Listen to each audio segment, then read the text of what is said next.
March 2026 was one of the most brutal months Russian forces have faced in the entire war.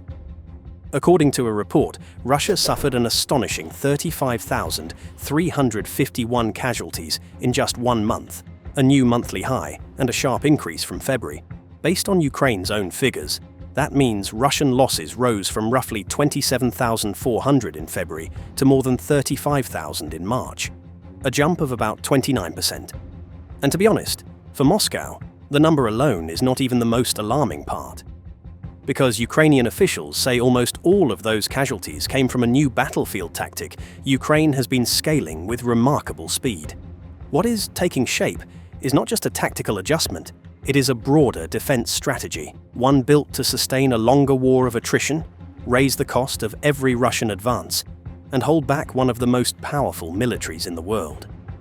Even more troubling for Moscow is the fact that Russia is now paying far more in blood for every kilometer it captures than it did last year, while its recruitment system is already struggling to replace the losses, because these losses were not driven by artillery or by small arms and ammunition. According to Ukraine, 96% of Russian casualties in March were caused by drones. That is the real shift. Ukraine is not just using drones more effectively, it is turning production, interception, and drone-led attrition into a battlefield system that may be quietly changing the cost of the war for Russia. Ukrainian Defense Minister Mikhailo Fedorov put it bluntly. He said these were clearly confirmed losses, adding that Ukraine has video footage of each strike in its system. And if that claim is even close to battlefield reality, then what we are looking at is not just a bad month for Russia. We may be looking at the emergence of an entirely different kind of war. Because drones alone do not create this kind of pressure. Production does, scale does, training does, coordination does. And this is where the story gets much bigger than 1 month of losses.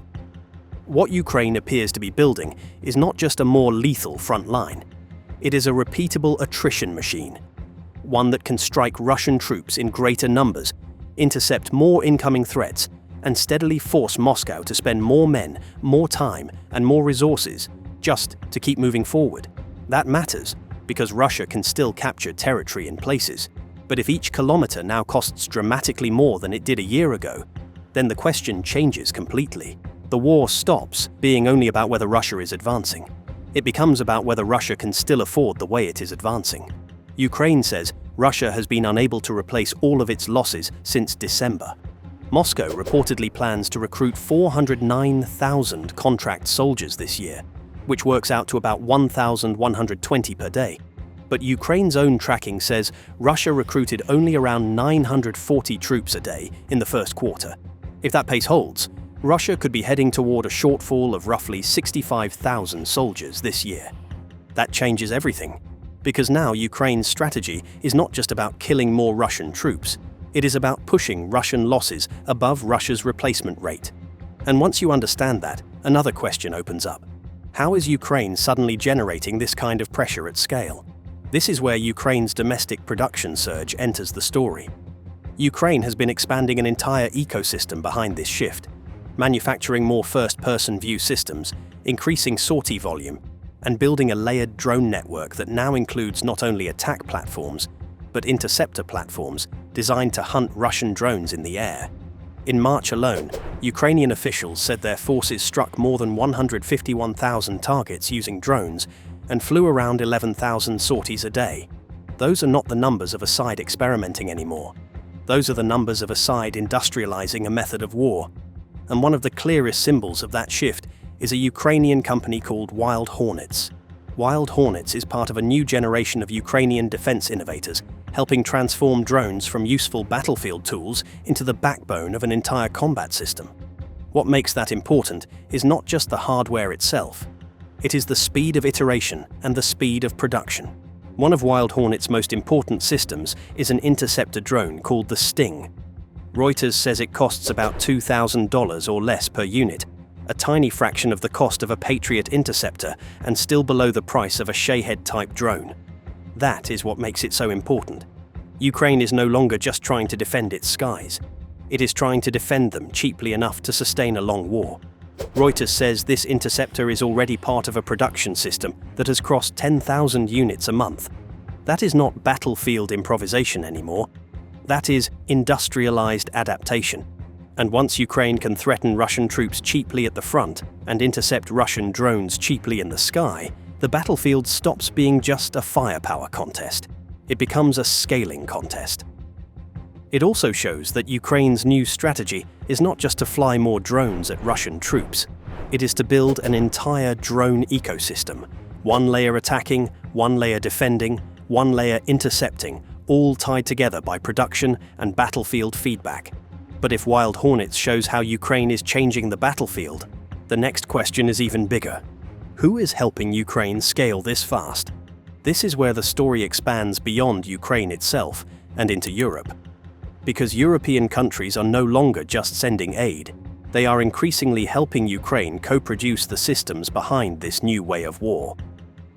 Ukraine is already jointly producing drones with Britain, the Netherlands, Germany, Denmark, and is beginning to do so with Norway as well.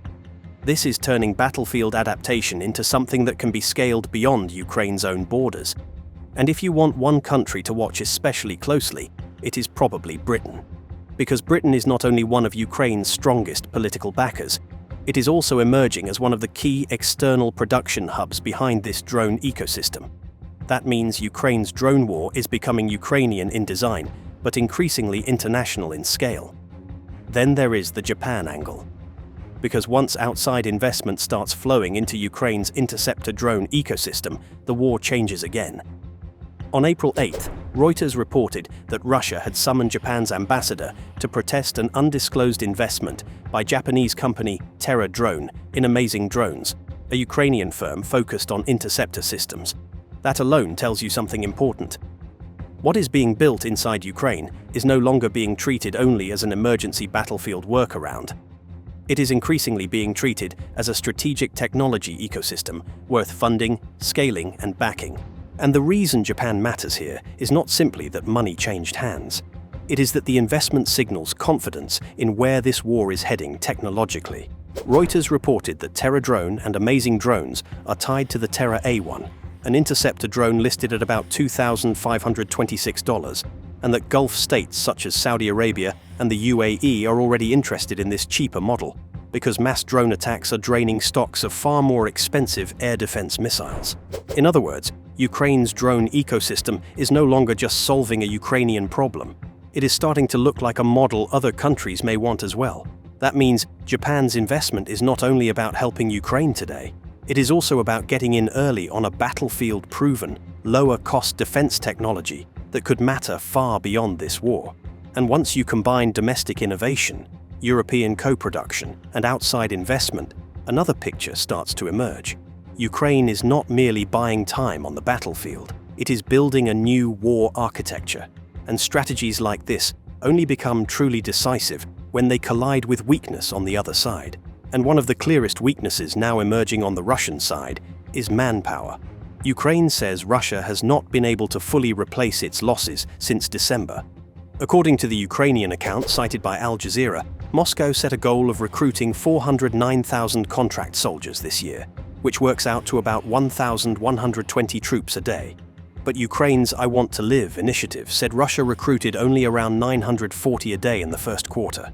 If that pace holds, Russia would be headed for a shortfall of roughly 65,000 troops by year's end. If casualties keep rising while recruitment falls short of targets, then every month becomes more dangerous than the last. And once losses accumulate faster than they can be replaced, the pressure shows up everywhere. Fewer fresh troops for assaults, more exhausted formations, thinner reserves, and a growing burden on Russia's ability not just to attack, but to hold and manage the territory it already occupies. That is how territorial momentum slows, not always in one dramatic collapse, but in the steady rise of costs behind every additional kilometer.